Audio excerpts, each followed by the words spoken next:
माझं भलं का होत नाही हे कायम डोक्यात येत असतं ना. आता यावर एक रामबाण उपाय सांगतो.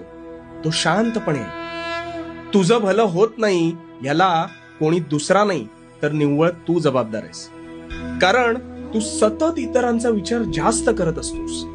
हा असा का, हीच अशी का, ह्याला काय गरज होती असं करण्याची, हे सगळे विचार कायम दुसऱ्याबद्दल तुझ्या मनात घोंगावत असतात, हो ना?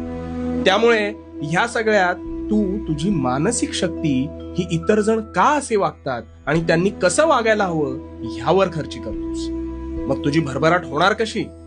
अरे वेड्या, ज्याला जसं हवं त्यांनी तसं वागावं. प्रत्येकाचे विचार, संस्कार, आचरण हे कदापि सारखं कधीच असणार नाही.